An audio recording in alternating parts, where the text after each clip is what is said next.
சகோதரர் பக்சிங் அவர்களின் ஊழியத்திலிருந்து விடாய் துணிக்கேற்ற வார்த்தைகள். ஏப்ரல் மாதம் 20ஆம் தேதி. ஆதலால் நம்மில் ஒவ்வொருவனும் தன்னை குறித்து தேவனுக்கு கணக்கு ஒப்புவிப்பான். ரோமருக்கு எழுதிய நிருபம் 14வது அதிகாரம் 12வது வசனம். மரித்தோரின் உயிர்த்தெழுதல், நித்திய நியாயத்தீர்ப்பு என்பவைகள் 5வது 6வது ரட்சிப்பின் மூல உபதேசங்களாகும். நாம் உயிர்த்தெழுவோம் என்று நம்ப வேண்டும். 1 கொரிந்தியர் புஸ்தகம் 15வது அதிகாரம் 50லிருந்து 57வது வசனம் வரை. இந்த உண்மையை அறியாதவர்கள் கவலை தாழ்ச்சியாய் இருப்பார்கள். இயேசு கிறிஸ்து எப்படி உயிர்த்தெழுந்து திரும்ப வரப்போகிறாரோ, நானும் அவரை போல் மாறி பார்க்க போகிறேன் என மரித்தோரின் உயிர்த்தெழுதல் மேல் நம்பிக்கை இல்லாதவர்கள் உலகத்தாராய் இருப்பார்கள். அவரின் 2ஆம் வருகையின் ஆயத்தம் வாஞ்சி அவர்களிடம் சுத்தமாக இருக்காது.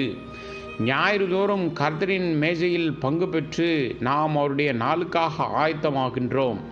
ஆனால் நீங்கள் இந்த அப்பத்தை புசித்து இந்த பாத்திரத்தில் பானம் பண்ணும் போதெல்லாம் கர்த்தர் வருமளவும் அவருடைய மரணத்தை தெரிவிக்கிறீர்கள். 1 கொரிந்தியர் புஸ்தகம் 16வது அதிகாரம் 26வது வசனம். நாம் இயேசு கிறிஸ்துவின் மரணத்தை அறிக்கையிட்டு மீண்டுமாக அவர் வந்து நம்மை ஏற்றுக்கொண்டு அழியாத சரீரத்தை தருவார் என நம்ப வேண்டும். விசுவாசத்தினால் மரித்தோரின் உயிர்த்தெழுதல் மூலமாக உலகத்தின் வஞ்சனையிலிருந்து மீட்கப்பட்டிருக்கிறோம்.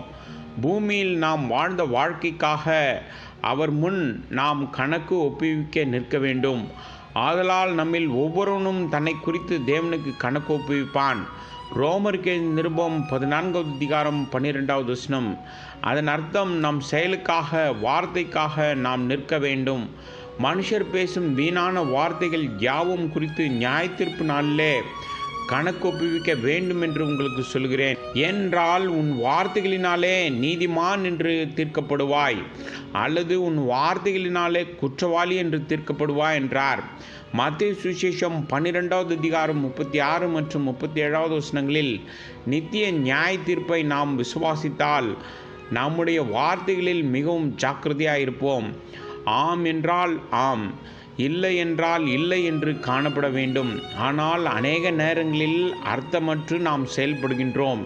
நித்திய நியாய தீர்ப்பை விசுவாசிக்கிறவர்கள் தங்கள் பணத்தையோ ஆற்றலையோ வீணாக்க மாட்டார்கள். மிகுந்த ஜாக்கிரதையாய் தங்கள் வாழ்வை வாழ்வார்கள். 6 மூல உபதேசங்களை நாம் பார்க்கின்றோம். எபிரேயருக்கு நிருபம் 6வது அதிகாரம் 1 மற்றும் 2வது வசனங்கள். இவைகளை நாம் பிரித்து பார்க்க முடியாது. செத்த கிரியையிலிருந்து மனம் திரும்பி இருந்தால் தேவன் பெயரில் விசுவாசம் வைக்க வேண்டும். ஸ்நானங்களுக்கு அடுத்த உபதேசம், கைகளை வைக்குதல், மரித்தோரின் உயிர்த்தெழுதல், நியாய தீர்ப்பு, இவைகள் மூலமாக நீங்கள் பலமான அஸ்திபாரத்தின் கீழ் வந்து ஆவிக்குரிய வாழ்வில் வளருவீர்கள்.